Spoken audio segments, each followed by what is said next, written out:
if you're that guy and you just came off a draw, I think rematching will be the most competitive thing to do as an athlete. With the Jake Paul situation, is like, it's a money grab fight. Davis was in a bit of a hole, and he gets an opportunity to fight Jake Paul for $200 million or whatever. I don't mind it at all. As long as Gervonta Davis comes back to the world of boxing after he gets done with this, hey man, you got your money. The fight is getting closer as Jake Paul and Gervonta Davis train hard for their big showdown. Jake is focused on building his power and size, while Tank works on his speed and knockout shots. Both training camps are locked in, and the tension keeps growing as fans watch how each fighter prepares for one of the most talked about matchups. Yeah, this Santa Cruz right here, you can't let it burn, baby, let it burn. Mind over matter, son, mind over matter. This is the blues on. Ain't nobody doing no shit like this. Come in the desert. He trying to stay away from the desert, he come in the desert. Trying to stay away from the desert. He come in the desert. Shakur Stevenson shared his thoughts on the new trend of unusual boxing matchups. He said fights like Jake Paul against Gervonta Davis do not add real value to the sport. But he believes a fight like Floyd Mayweather against Mike Tyson is different. In his opinion, both Mayweather and Tyson are legends who already proved their greatness, so if they want to come back for money, it should not be seen as harmful to boxing. Stevenson explained that these types of events bring nostalgia to fans and do not damage the sport the same way celebrity-style exhibitions do. For the boxing. I mean, I feel like in Floyd and Tyson situation is different than Jake Paul and Buddy. I feel like with Floyd and Tyson, it's like, okay, y'all deserve it. Y'all legends, y'all paid homage, y'all did the most for the sport of boxing already. So you deserve a big payday and be cool. I'm cool with it. I like it. But with Jake and Buddy, I feel like Buddy is a participate in the sport of boxing right now. And he just came off a draw, his last fight. So if you're a real champion and top level guy that you say you are, which I think you are too. I think you're the truth. But if you're that guy and you just came off a draw, I think rematching will be the most competitive thing to do as an athlete. With the Jake Paul situation, is like, it's a money grab fight. So to me, it's like some WWE shit. Do you think it helps? Like, I mean, okay, so he gets this fight with Jake. His value goes up. No, it doesn't. You don't? It don't? Not in the sport of boxing. You don't think it may. The demand more because he's, you know, because when we looked at the was a Floyd and just hypothetical. You know, we speak hypotheticals at time, right? You go in there and that big ass nigga knock him the fuck out. I'm just saying hypothetical. Go in there and knock Tank the fuck out. That big ass nigga being Jake Paul. Yes. Okay, just one. Knock him the fuck out. Because he's bigger than him. Yeah. For one. By chance, it is a fight. I think the thing is with Buddy and Jake fight, I feel like it's two sides of me with it. Because from a competitive aspect and me being the mentality that I got, I feel as though I probably would have done a rematch. Yeah. But then from a business aspect, if I would have done the rematch and I did not win the fight, the Jake Paul fight will be a lot less money and a lot less lucrative. So, you think so? From a business aspect, I understand that anybody that with a business mind probably would have took that fight for as much money as it was. So I'm a realist. UFC President Dana White gave a blunt reaction when asked about Jake Paul fighting Gervonta Davis. White said not many fans are truly excited about the matchup, but he admitted it could actually help Davis. Davis had been going through problems outside the ring that slowed down his career. Jake Paul stepped in with a financial offer at this moment. White explained that even though people are mocking the event, it could give Davis attention and money when he needs it most. He surprised many by saying Jake Paul could realistically beat Gervonta Davis. His reasoning was not about skill, but about physical size. White pointed out that Paul has the advantage in size, strength, and reach, while Davis, though powerful, is much smaller and used to fighting lighter men. For White, the fight would not be about who is the better boxer, but about whether Davis can overcome Paul's natural size and strength. Jake Paul to beat Gervonta Davis. This is not a fight that I'm excited for at all. I would rather have Gervonta Davis fighting in a real boxing match against the likes of Lamont Roach, Shakur Stevenson, Keyshawn Davis, Emmanuel Navarrete, anybody that is in the 135-pound division and around. That's where I want to see Gervonta Davis fight. However, we live in a world where everybody is trying to do things as big as possible. And the biggest fights possible right now, unfortunately for the sport of boxing, is an exhibition fight between Jake Paul and Gervonta Davis. So I do like it for this reason, though. I like it because it is allowing Gervonta Davis to have a fight that is going to be big and that the mainstream media is going to have to cover, the mainstream media outside the world of boxing. Gervonta Davis has been, without a doubt, blocked, having venues blocked, having fighters, having other promoters paying fighters away to go different directions from Gervonta Davis. So Gervonta Davis was in a bit of a hole. And he gets an opportunity to fight Jake Paul for $200 million or whatever. I don't mind it at all. As long as Gervonta Davis comes back to the world of boxing after he gets done with this, hey man, you got your money, no worries. But you gotta love Dana White having the audacity to pick Jake Paul in this. Former world champion Paulie Malignaggi gave his honest view on Terence Crawford fighting Jake Paul. He praised Crawford as one of the most skilled fighters in modern boxing, but warned that size can sometimes beat skill. Malignaggi reminded people that history shows smaller champions often struggle when moving up too much in weight. He said Jake Paul's big frame and raw punching power could give Crawford serious problems, even though Crawford's technique is far superior. For Malignaggi, this is not about talent but about physical limits. Boxing is a sport where size, strength, and durability matter.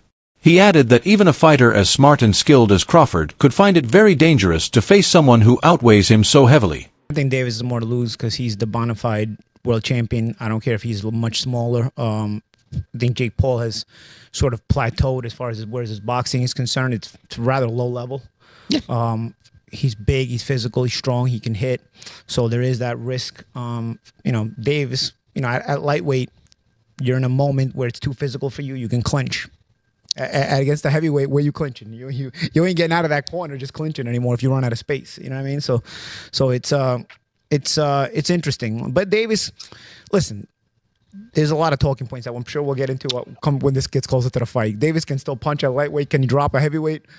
There's a lot to gain there, right? If Davis knocks the answer is yes. If Davis drops Jake on his ass, as much as Davis is the one with more to lose, it's still a highlight moment. A visual that will stay forever. Yeah. But if you get dropped, even if you're smaller, you're still a world champion, multiple weight classes. If you get dropped, what's the look? What's the feel? On the inside, as boxers, me and Chris Algieri, the champ, even you, Jimmy, you have fight experience, so we know that the risk is a big guy that big hits you. You're probably going down if you're a small guy if he hits you clean. So we know the risk, but how does it look to the public eye who don't understand that? You know what I mean? The public. So there is a lot to lose, though. There's a bit to gain. I wouldn't necessarily have an issue with this had Davis's career arc been one that benefited boxing. Davis was manufactured and put into a position where he's supposed to benefit boxing, and I don't think he has. I think he's hurt boxing. So by giving him this reward, that's my problem. Why are we watching this? Why don't you make him earn his spot that he still has? Analysts revealed that the organizers had to make a big change when the original venue refused to host the fight. Local officials dismissed it as a circus act rather than a real sporting event and refused to approve it. This surprised many, since the first location was expected to attract a huge crowd and bring in big money. Instead of canceling or delaying, the promoters quickly found another venue that agreed to host the fight. This kept the event alive, but the sudden change created even more criticism. Some people argued that if a respected arena rejected the fight, maybe the matchup itself does not hold much sporting value.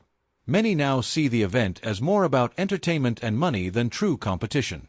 The venue switch has become its own controversy, showing how much debate there is about whether crossover fights belong in boxing at all. Pounds.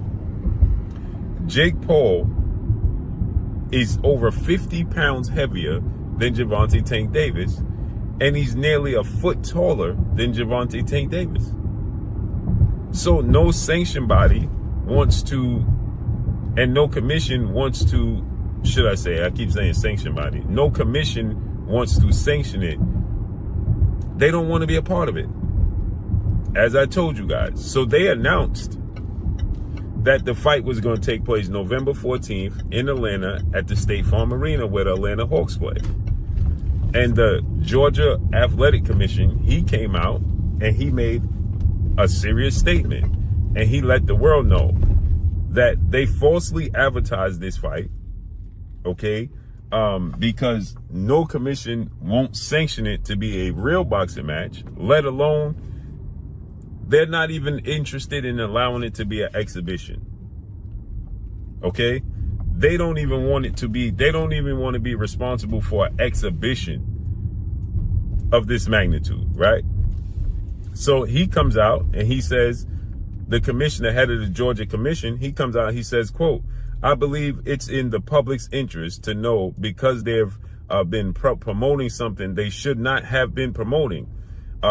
It's the dumbest thing I ever heard. It's a money grabber, and I'm not okay with that. So they telling him it's just for the money. Retired champion Carl Froch gave his opinion by saying Jake Paul's career is motivated only by money. Froch said Paul is not chasing greatness but financial opportunities. According to him, Paul chooses opponents based on what will bring the most attention and money, not the toughest challenges. Froch admitted this works for promotion, but he argued it stops Paul from earning real respect as a true competitor. You mentioned me before, and there'll be people out there saying, oh, Carl Froch's talking about himself, he's after a payday. Listen, I'm not after a payday. I'm doing all right. There's no problems with my finances. But I'll take the fucking payday, of course I will. And I'll end Jake Paul with one punch. I'd go in there one-armed and beat this guy.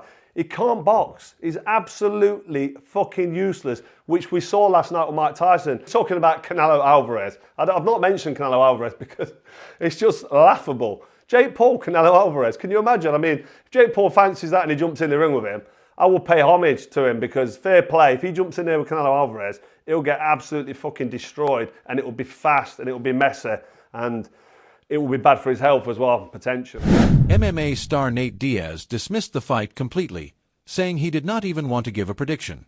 Diaz said the fight is not real competition, but just a show made for pay-per-view sales. He criticized boxing for depending too much on these staged events, which he believes hurt the sport's credibility. Diaz said such fights are not about competition but only about profit, and for that reason, he cannot see them as real sporting events. I gotta ask you, Jake Paul versus Gervonta Davis. Does Davis have a chance? Gervonta is a great boxer, but he ain't gonna be. So you got Jake Paul by knockout, or? No, I don't got anybody, but I don't think. He's just too small. It just. I don't want to beat up somebody that small. I don't want to, you know what I'm saying? What do you think of the fight? I don't want to lose to somebody that. There's no point in the fight. It's a great fight, actually. I'm not hating on the fight, but I think. My thoughts on it is let's watch and see what happens. Ryan Garcia said his boxing's turning into WWE. Yeah, with that type of matchup. What do you agree? Last thing, White House card, like he said, you want Conor McGregor? Yeah, but the whole thing's on WWE. So right. It's like, at least that's happening and it's getting something to talk about, something to watch. And I'm looking forward. One of the biggest debates about Jake Paul against Gervonta Davis is their huge difference in size. Jake Paul has fought larger opponents and naturally carries more weight. He has clear advantages in height, reach, and body size. Gervonta Davis, on the other hand, is 5'5" and usually fights at around 130 pounds. His power and explosiveness make him dangerous in his natural weight class. Against fighters his own size, Davis's ability to close the distance and land knockout punches is his biggest weapon. But against someone as big and strong as Paul, The question is whether his power can really balance things out. Many analysts worry Davis will struggle to get close without taking heavy punches from Paul, who can control distance with his size. Fans are split. Some believe Davis's speed and explosiveness give him a chance, while others think the size gap makes this fight more dangerous than competitive.